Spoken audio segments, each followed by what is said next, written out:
How important is it to build through the draft? Oh, I think it's essential. You know, there's no question about it. I mean, just look at the Leafs today and look at the key players as far as where they came from. 2 seasons in, where do you characterize where your team is? I'd tell you more about that, you know, maybe a couple of months into next year, because I think that we all know that, you know, this year went better than anybody might have expected. We didn't know exactly where our young players would be, how quickly it would take for them to develop, and, you know, they were outstanding. Now, you know, the next year is the most difficult because you're not going to sneak up on anybody. They're not going to sneak up on anybody, and the parity in the league is not going to change. You look at the teams that prior to last season going in there, you thought what they might be and where they would be, and they're not going to go away. They're going to come back right back. And so we'll find out more and how we handle that, and how much improved we are, and what our players do during the summer to get better. So it's on them. So when you approach this weekend and then July 1st and everything that comes after that, do you have like a checklist of things you would like to accomplish, or how do you approach? Oh yes, more so than certainly last year, because I think you know more about what the foundation is right now, and you know you certainly have a wish list, but you know that's about where it's at. Mm-hmm.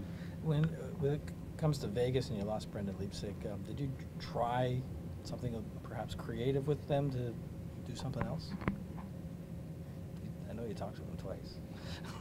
You really think I'm going to talk about that? Well, I thought in generic terms you might say, you know, well, like what it was like dealing with them. And I think what that 30 teams did something or tried to do something. If not, you wouldn't be doing your job.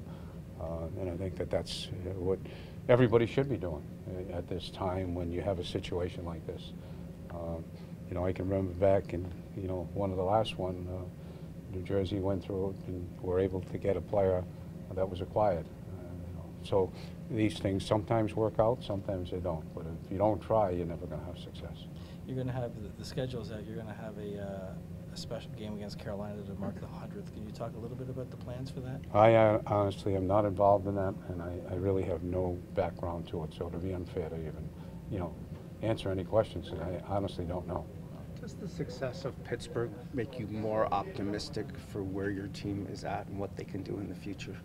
Well, that's the worst thing you can do, Steve, is look at whatever success another team has. I think what you have to do and continue to do is compete against yourself, not anybody else, to get to be the best you possibly can. Not compare, not look left, not look right, and I don't know any other way of thinking about it. Austin was asked last night about the expectations heading into next season. There will be new expectations. He seemed to welcome them. This is something he seemed to rather enjoy as this team moves forward. I guess that's a good thing, isn't it? Absolutely. All of us, you know, want to be challenged and want to have people believe in you, and there's nothing wrong with expectations as long as you prepare the right way you can and give yourself every opportunity to have success. That's a positive thing. Watched him last night. It looks like he's almost grown 5 years in one. Like just watching him on the stage and how composed he was and how he seemed to enjoy the moment. I thought he was composed at the draft last year in Buffalo, but this is a whole different guy. Well, I don't know if he's a different guy. I think just go from day one as far as the first game, the success he had and how he handled it. And I thought the press conference after the game showed you how mature he was, that, you know, he pointed the finger on himself as far as what went wrong and a mistake, rather than taking the accolades of what he did. So he's a mature young man. We have quite a few of them, and it's our responsibility to try and keep them there. Do you think having so many rookies, they ended up sort of challenging each other, all of them coming in hungry to play in the NHL?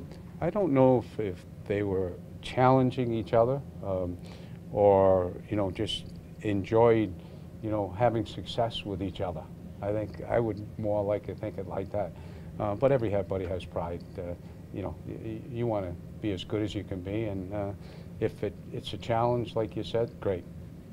Is it more likely that you feel a need on defense through trade, or do you see free agency as kind of your route there?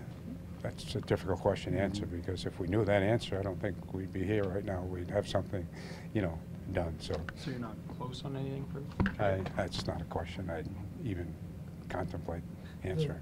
What's your status of your second goaltender?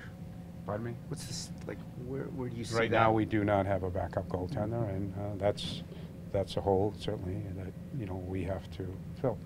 Joffrey Lupul was deemed by the league to be healthy enough to be eligible for the expansion draft. Do you anticipate he'll be around the training camp? Well, first of all, Joffrey had his exit physical, and he did not pass his exit physical. He will continue to do rehab, but, you know, he has not passed this. And that list that was sent out really had nothing to do with anybody who was on, you know, long-term injury or had injuries.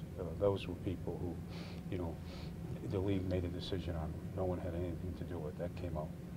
How would you characterize the crowd of players available in this draft compared to some of the past years you've seen? You know, that's a question we ask every year. There's quality players.